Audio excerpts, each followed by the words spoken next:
Global star, mega power star. నాకైతే mega power star అనటం ఇష్టం.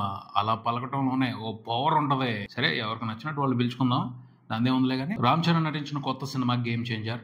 ఆ సినిమా నుంచి ఒక కొత్త పాట బయటకు వచ్చింది, నానా హైరానా. దాని గురించి మాట్లాడుకుందాం. ఎలా అనిపించింది? ఆ పాటకు సంబంధించి నా బ్రీఫ్ రిపోర్ట్ ఏమిటి అంటే, నానా హైరానా ప్రియమైన హైరానా మొదలై నాలోనా. అలా ఉంది. ఓ పక్కన జవలు పడుతున్నట్టు ఉంది, ఇంకో పక్కన నిద్ర లేపుతున్నట్టు ఉంది. అంటే ఇనిషియల్గా నాకు అలా అనిపించింది, కానీ ఆ తర్వాత చాలా లెక్కలు మారాయి, చాలా వివరాలు అర్థమయ్యాయి ఆ పాటకు సంబంధించి. అవన్నీ కూడా నేను ఇప్పుడు మీతో పంచుకుంటున్నాను. బేసిక్గా అయితే ఈ పాట ఎలా ఉందంటే, ఒకసారి వింటే ఆగిపోవాలనిపించట్లేదు, ఇంకోసారి వినాలనిపిస్తుంది, ఇంకోసారి విన్న తర్వాత మళ్ళీ వినాలనిపిస్తుంది, మళ్ళీ మళ్ళీ వినాలనిపిస్తుంది. అలా వింటుంటే మీరు అబ్జర్వ్ చేశారో లేదో, ఓ విచిత్రం జరుగుతుంది. ఆశ్చర్యపరిచే అద్భుతం అబ్బా అది. ఈ పాటకి మ్యూజిక్ ఎవరు? తమన్. కానీ ఈ పాట వింటంటే వేరొకరు గుర్తొస్తున్నారు. ఎంత సముదాయించుకుందాం అనుకున్నా ఆయనే గుర్తొస్తున్నారు. తప్పబ్బా, తమన్ అబ్బా ఈ పాఠం చేసింది, అలా అనుకోకూడదు అని ఎంత సర్ది చెప్పుకుంటున్నా మనసు ఏమంటుందో తెలుసా? అయ్యుండొచ్చు, తమనే చేసి ఉండొచ్చు, కానీ ఈ పాట వింటంటే ఆయనే వినపడుతున్నాడు అని ఒకటే మారం. బాగోదు, తమను బాధపడతాడు అని ఎంత చెప్తున్నా వినదే, ఆయన్నే గుర్తుకు తెచ్చుకుంటుంది. అంటే ఈ పాట మ్యూజిక్ లో ఆ మ్యాజిక్ ఉంది. ఆయన ఆటోగ్రాఫ్, స్వీట్ మెమరీస్ గుర్తుకొస్తున్నాయి, ఆ జ్ఞాపకాలు గుర్తుకొస్తున్నాయి. ఒకటి కాదు, లేయర్స్ గా ఎన్నో మెమరీస్ చుట్టుముడుతున్నాయి. అలాంటి మ్యాజిక్ వినిపిస్తుంది ఈ పాటకు సంబంధించి. ఆయన ఏమి మామూలు మ్యూజిక్ డైరెక్టర్ కాదు, మెలోడీ పాటలకు సంబంధించి మహారాజు. తెలుగు ప్రేక్షకులు ఆయన్ని ముద్దుగా మెలోడీ బ్రహ్మ అని పిలుచుకుంటారు. ఎస్, మణిశర్మ గారు గుర్తొస్తున్నారు.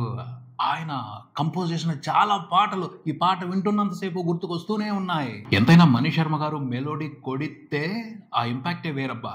అప్పట్లో ఆ ఎంజాయ్మెంట్ ప్రత్యేకంగా ఉండేది. మళ్ళీ ఈ పాటని శ్రేయా ఘోషల్ పాడారు. మణిశర్మ గారి కంపోజిషన్ లో ఆమె ఈ మాదిరి ఈ పాటలో పాడినట్టుగా ఎన్నిసార్లు పాడారో, ఎన్ని పాటలు పాడారో. ఈ నానా హైరానా పాట కంపోజిషన్, సింగర్స్ పాట పాడిన విధానం, ఇవన్నీ కూడా చాలా వరకు మణిశర్మ గారి స్టైల్ కి మ్యాచ్ అవుతున్నాయి. అంటే తమన్ మణిశర్మ గారి శిష్యుడే, గురువు గారి నుండి ఇన్స్పైర్ అయి ఉంటాడు ఈ పాట కోసం.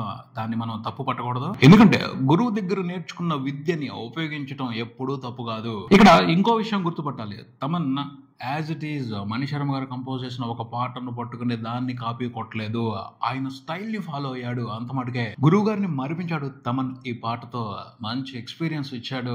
మణిశర్మ గారి ఫ్యాన్స్ అందరూ కూడా నాస్టాల్జియా ఫీల్ అవుతారు ఈ పాటను వింటూ ఖచ్చితంగా, ఎందుకంటే ఆ మ్యాజిక్ ఉంది ఈ పాటలో. అక్కడ వరకే కాదు, తమన్ ఈ పాటతో మరో అడ్వెంచర్ కూడా చేశాడు అని చెప్పొచ్చు. అది ఈ పాటలో వినిపించిన సౌండ్ కు సంబంధించి. కంపోజిషన్ మణిశర్మ గారి స్టైల్లో ఉంది, కానీ మ్యూజిక్ కొట్టిన విధానం, ట్రాక్స్ ప్రిపేర్ చేసిన విధానం, ఇన్స్ట్రుమెంట్స్ యూజ్ చేసిన విధానంతో ఇంకో పెద్ద మ్యూజిక్ డైరెక్టర్ ని మించి కొట్టాను అని అనిపించుకోవాలని ట్రై చేశాడు. పోతే కంప్లీట్ గా ఆయన్ని మించి కొట్టాడు అని చెప్పడానికి లేకుండా పోయింది. ఎందుకంటే ఆయన మ్యూజిక్ మాంత్రికుడు, అంత ఈజీ కాదు ఆయన్ని దాటి, ఆయన్ని బీట్ చేసి మ్యూజిక్ ఇవ్వటం అనేది.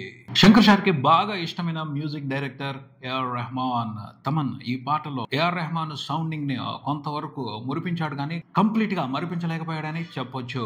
తమన్ అలా రిఫరెన్స్లు పెట్టుకున్నాడు, తన పని తను చేశాడు అని చెప్పొచ్చు. అలాగే శంకర్ గారు కూడా ఈ పాట పిక్చరైజేషన్ కి సంబంధించి కొన్ని రిఫరెన్స్లు పెట్టుకున్నారు అని అనిపించింది. జనరల్ గా శంకర్ గారు ఎప్పుడు కూడా రిఫరెన్స్లు పెట్టుకోరు, ఎందుకంటే ఆయన ఎప్పుడు కొత్తగా చేద్దాం, కొత్త ఎక్స్పీరియన్స్ ఇద్దాం, ఇంతకు ముందల ఎవరు చూపించిన విధంగా పాటల్ని పిక్చరైజ్ చేసి ఆడియన్స్ కి పిచ్చెక్కిద్దామని ఆలోచిస్తారు. కానీ పరిస్థితుల ప్రభావం ఏం చేస్తాం, ఇప్పుడు ఆయనలో ఫైర్ తగ్గింది, మునుపట్ల లేదు. ఈ పాట కలర్ఫుల్ గా ఉంది, విజువల్స్ అదిరిపోతాయి, అందులో అనుమానమే లేదు. పోతే ఓ అనుమానం ఉంది. శంకర్ గారి డైరెక్షన్ లో విక్రమ్ హీరోగా ఓ సినిమా వచ్చింది అందులో ఓ బ్యూటిఫుల్ సాంగ్ ఉంది, పూలనే అని. ఆ పాటను మించి బెస్ట్ సాంగ్ అనిపించుకుంటుందా విజువల్స్ పరంగా? రజనీకాంత్ శివాజీ మూవీ ఉంది, ఆ సినిమాలో వాజీ వాజీ సాంగ్ ఉంది. ఆ పాటను మించి విజువల్స్ పరంగా బెస్ట్ అనిపించుకునే వ్యవహారం ఈ పాటలో ఉందా? అవి అనుమానాలే. ఎందుకు అనుమాన పడాల్సి వచ్చింది అంటే, ఆ రెండు పాటల పోలికలు ఈ పాటలో కనిపిస్తున్నాయి కొంతవరకు. అంటే ఆ రెండు పాటల రెఫరెన్స్ తీసుకుని శంకర్ గారు ఈ పాటను క్రియేట్ చేసే అవకాశం తీసుకున్నారు అనిపించింది. యాక్చువల్ గా రెఫరెన్స్ తీసుకోకూడదు, కానీ శంకర్ గారు తీసుకున్నారు కాబట్టి ఆ రెండు పాటల కంటే కూడా ఈ పాట ది బెస్ట్ గా ఉండాలి. ఉండకపోతే మాత్రం హర్ట్ అవుతాం. ఎందుకంటే హీరో విక్రమ్ తో కొన్ని మార్కెట్ లెక్కల ప్రకారం చూసుకుంటే చాలా హై రేంజ్ లో ఉన్నాడు రామ్ చరణ్. రజనీకాంత్ తో డైరెక్ట్ పోలికొద్దు, కానీ ఆయనకి ఎంతైతే స్టార్డమ్ ఉందో దాదాపు ఈక్వల్ స్టార్డమ్ రామ్ చరణ్ కూడా ఉంది. సో ఈ పాట విషయంగా ఎక్కడా కాంప్రమైజ్ అవ్వకూడదు. ఆ 2 పాటలకు మించే ఈ పాట విజువల్ గా ఆన్ స్క్రీన్ మీద కనిపించాలి. ఇంకా చెప్పాలి అంటే శివాజీ వచ్చి చాలా సంవత్సరాలు అవుతుంది, వచ్చి కూడా చాలా సంవత్సరాలు అవుతుంది. అప్పటికి ఇప్పటికి టెక్నాలజీ చాలా అడ్వాన్స్ అయ్యింది. శంకర్ గారి కోసం దిల్ రాజు భారీగానే బడ్జెట్ ఇచ్చారు. సో క్వాలిటీ హై లెవెల్లోనే ఉండాలి. ఆ 2 పాటల కంటే ఈ పాట నెక్స్ట్ లెవెల్లో బెస్ట్ గా ఉండాలి, లేకపోతే మాత్రం హర్ట్ అవుతాం.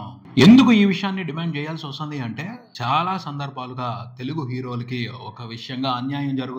కొంతమంది తమిళ దర్శకులు ఉన్నారు, వాళ్ళు ఫుల్ స్వింగ్ లో ఉన్నప్పుడు, మంచి ఫామ్ లో ఉన్నప్పుడు తెలుగు హీరోల వైపు చూడమన్నా చూసేవాళ్ళు కాదు. కానీ వాళ్ళ స్వింగ్ తగ్గిపోయిన తర్వాత, జోరు ఆగిపోయిన తర్వాత, ఫామ్ కోల్పోయిన తర్వాత ఇక్కడికి వచ్చి మన పెద్ద హీరోల్ని మెప్పించి వాళ్ళతో సినిమాలు తీసి నికార్సైన ఫ్లాప్లు ఇచ్చారు చాలా మంది. వయసులో ఉన్నప్పుడు లివ్ ఇన్ అంటూ, ఫ్రీడమ్ అంటూ నచ్చిన పార్ట్నర్తో తిరిగి వయసు అయిపోయిన తర్వాత ఓ మంచి పార్ట్నర్ని పట్టుకుంటారు చూడండి, ఆ బాపత లాగానే అనిపిస్తుంది. అంటే ఈ మంచి పార్ట్నర్ ఇన్నోసెంట్, ఎప్పటి నుంచో ప్రేమ, ఇలా అయినా అవకాశం దొరికింది కదా అన్న ఆనందం. కానీ అప్పుడు ధర్మంగా న్యాయంగా ఉండాలిగా. అవకాశం దొరికినప్పుడు దానికి న్యాయం చేయాలిగా. కానీ ఏం జరుగుతుంది? చాలా వరకు అన్యాయమే జరుగుతుంది. ఉన్న స్కిల్ మొత్తాన్ని ఎక్కడెక్కడో పంచిపెట్టి వచ్చేసి డొల్లను తీసుకొచ్చి చేతిలో పెడితే బాధేగా, హర్ట్ అవుతాంగా. వాస్తవంగా అయితే తెలుగు హీరోలకి అలాంటి పరిస్థితి అవసరం లేదు. కానీ మనోళ్ళకి ఇష్టం, ఆ డైరెక్టర్స్ అంటే ఇష్టం, వాళ్ళ వర్క్ అంటే ఇష్టం, వాళ్ళు చెప్పిన కథలంటే ఇష్టం. అందుకని దొరికింది కదా అని ఒకసారి అవకాశం తీసుకుంటారు. వాళ్ళు ఫామ్ లో లేకపోయినా అవకాశం ఇస్తారు. ఎందుకు? ఏదో నమ్మకం అని కూడా అనకూడదు, వాళ్ళకి ఇష్టం. ఒకసారి ఈయన డైరెక్షన్ లో నటించామని అనిపించుకోవాలి, అదో గుర్తు, అదో తృప్తి, అందుకోసం దెబ్బలు తింటారు. అలాంటి సిచ్యువేషన్ గేమ్ చేంజర్ మూవీతో జరగకూడదు అని కొన్ని కోట్ల హృదయాలు బలంగా కోరుకుంటున్నాయి, మనస్ఫూర్తిగా కోరుకుంటున్నాయి. అందుకే కోరుకునేది ఈ పాట వేరే పాటల్లా ఉండకూడదు, అంతకు మించి ఉండాలి, లేకపోతే హర్ట్ అవుతాం. పాటలో mega power star Ram Charan మాత్రం సూపర్ ఉన్నాడు. తన ప్రెజెన్స్, తన రొమాంటిక్ స్వాగ్ మామూలుగా లేదు, అసలు స్టన్నింగ్ అంతే. కొన్ని షార్ట్స్ లో రామ్ చరణ్ ని, కియారాని చూస్తుంటే జగదగి వీరుడు అతిలోక సుందరి సినిమాలో మెగాస్టార్ ని, శ్రీదేవిని చూస్తున్నట్టు అనిపించింది. అంటే అలాంటి ఫీల్ క్రియేట్ చేశారు. అలా అనుకోండి అన్నట్టుగానే కొన్ని రిఫరెన్స్లు పెట్టారు, అర్థమవుతుంది. రామ్ చరణ్ ప్రెజెన్స్ అద్భుతంగా ఉండటం, కొన్ని చోట్ల మెగాస్టార్ రెఫరెన్స్ లో వాడటం, ఆయన్ని గుర్తుకు తెచ్చుకునేలాగా కొన్ని మూమెంట్స్ పెట్టడం, ఇవన్నీ బలహీనతలు. ఆ బలహీనతలకి మెగా ఫ్యాన్స్ పడిపోతారు. వాళ్ళు సాటిస్ఫై అయిపోతారు. సాటిస్ఫై అయితే సర్దుకుపోతారు. వాళ్ళు సర్దుకుపోయారు అంటే సేఫ్ గేమే, చక్కగా పాట పాస్ అయిపోతుంది. కానీ ఒక విషయాన్ని అర్థం చేసుకోవాలి, బ్రిడ్జ్ కట్టమని బడ్జెట్ కేటాయించిన తర్వాత ఓ తెప్ప తీసుకొచ్చి నదిని దాటిస్తా, బ్రిడ్జి కట్టినా జరిగేది ఇదేగా, దీంతో అడ్జస్ట్ అయిపోండి అంటే కరెక్ట్ కాదు కదా. తెప్పతో నదిని దాటించి ఏదో రకంగా దాటిచ్చేసాం కదా, సేఫ్ గానే దాటించాం కదా, సర్దుకోండి, సరిపెట్టుకోండి అంటే కరెక్ట్ కాదు. ఈ పాటకు సంబంధించి అలా జరగకూడదు. తెప్పతో నదిని దాటించినట్టు ఉండకూడదు. ఓ బ్రిడ్జే అక్కడ కట్టుండాలి, లేకపోతే హర్ట్ అవుతాం. ఎందుకు ఇలా మాట్లాడాల్సి వస్తుంది అంటే, ఒకప్పుడు శంకర్ సార్ సినిమా వస్తుంది అంటే, ఆయన సినిమాలో పాట బయటకు వస్తుంది అంటే ఇండియా మొత్తం అలర్ట్ అయ్యేది. ఆ పాటలో ఏం కొత్తదనం ఉంటుందో, ఆ పాటలో ఎలాంటి స్పెషల్ మెస్మరైజింగ్ ఎంటర్టైన్మెంట్ తీసుకోవచ్చో అని. సరే, అప్పటి రోజులు వేరు, ఇప్పుడు పరిస్థితులు మారాయి, అర్థం చేసుకోగలం. అయినా ప్రయత్న లోపం ఉండకూడదు కదా. పాట బానే ఉంది, ఇదే టాక్ స్ట్రాంగ్ గా వినపడుతుంది. బానే ఉండటం కాదు, నెవర్ బిఫోర్ అన్నట్టు ఉండాలి. ఎందుకంటే శంకర్ సార్ ఆషామాషి హీరోతో కాదు, గ్లోబల్ స్టార్ తో సినిమా చేస్తున్నారు. ఈ పాట చూస్తుంటే నెవర్ బిఫోర్ అన్న ఫీలింగ్ అయితే రావటం లేదు. అయినా ఇక్కడ చిన్న విషయాన్ని అర్థం చేసుకోవాలి. అదేమిటి అంటే, ఇది లిరికల్ వీడియోనే, ఫుల్ సాంగ్ కాదు. ఆ పైన ఈ పాటలో విజువల్స్ చూస్తుంటే స్మాల్ స్క్రీన్ మీద, మొబైల్ స్క్రీన్స్ మీద ఆనేట్టు అనిపించట్లేదు, బిగ్ స్క్రీన్ మీదే ఇంపాక్ట్ స్ట్రాంగ్ గా ఉండేట్టు అనిపిస్తుంది. ఓకే, లిరికల్ వీడియో వరకు పాస్ అయిపోయింది అనుకుందాం. కానీ రేపొద్దున బిగ్ స్క్రీన్ మీద చూస్తున్నప్పుడు ఈ పాట నెవర్ బిఫోర్ అన్నట్టుగానే ఉండాలి, లేకపోతే మాత్రం హర్ట్ అవుతాం. ఓవరాల్ గా చూస్తే కొన్ని డిసప్పాయింట్మెంట్స్ ఉన్నాయి ఈ పాటతో. అయినప్పటికీ సరిపెట్టుకుంటాం, సర్ది చెప్పుకుంటాం. ఎందుకంటే ఇది లిరికల్ వీడియో మాత్రమే కదా. ఆ పైన రామ్ చరణ్ ఉన్నాడు ఆ పాటలో. తన కోసం ఫస్ట్ టైం పాట మామూలుగా వినిపించిన మళ్ళీ వింటాం, మళ్ళీ వింటాం. నచ్చేదాకా వింటాం, నచ్చేస్తుంది. ఆ పద్ధతి ప్రకారం చూసుకుంటే నిలబడిపోయే పాటే ఇది. ఆల్రెడీ నిలబడిపోయింది అని చెప్పొచ్చు. 24 గంటలు అవుతుంది ఈ పాట నిలబడి. ట్యూన్ ఇంట్రెస్టింగ్ గా ఉంది. దానికి తగ్గట్టు రామ్జో గారు మంచి లిరిక్స్ రాశారు. మంచి రొమాంటిక్ పదాలు వాడి చక్కటి రొమాన్స్ ని ఆ లిరిక్స్ తో పండించారు అని చెప్పొచ్చు. తర్వాత కొరియోగ్రఫీ కూడా బాగుంది. రామ్ చరణ్ కియారా కలిసి చక్కగా మంచి పర్ఫార్మెన్స్ చేశారని చెప్పొచ్చు. వాళ్ళ పర్ఫార్మెన్స్ మాత్రం అందరూ ఇష్టపడతారు. ఫైనల్ గా అయితే బాగుంది సాంగ్, కానీ కంప్లీట్ ఇంపాక్ట్ రాలేదు. ఎందుకంటే కంప్లీట్ ఇంపాక్ట్ రావాలి అంటే ఈ సాంగ్ని బిగ్ స్క్రీన్ మీద సరైన సౌండ్ సిస్టమ్ ఉన్న థియేటర్లో చూడాలి. సో అప్పుడు తెలుసుకుందాం. అప్పుడు మాత్రం పరవశించే ఎక్స్పీరియన్స్ ఖచ్చితంగా ఉండాలి. లేకపోతే మాత్రం హర్ట్ అవుతా. ఈ విషయాన్ని మూవీ టీమ్ జాగ్రత్తగా గుర్తుపెట్టుకుంటే మంచిది. ఇది ఇక్కడికి మరో వీడియోతో మళ్ళీ కలుద్దాం. ఈ వీడియో మీకు నచ్చితే లైక్ చేయండి, మీ ఫ్రెండ్స్తో షేర్ చేసుకోండి, మీ అభిప్రాయాన్ని కామెంట్ చేయండి, ఈ ఛానల్ని సబ్స్క్రైబ్ చేయండి. నేను mister B. Keep watching mister B channel. Thank you.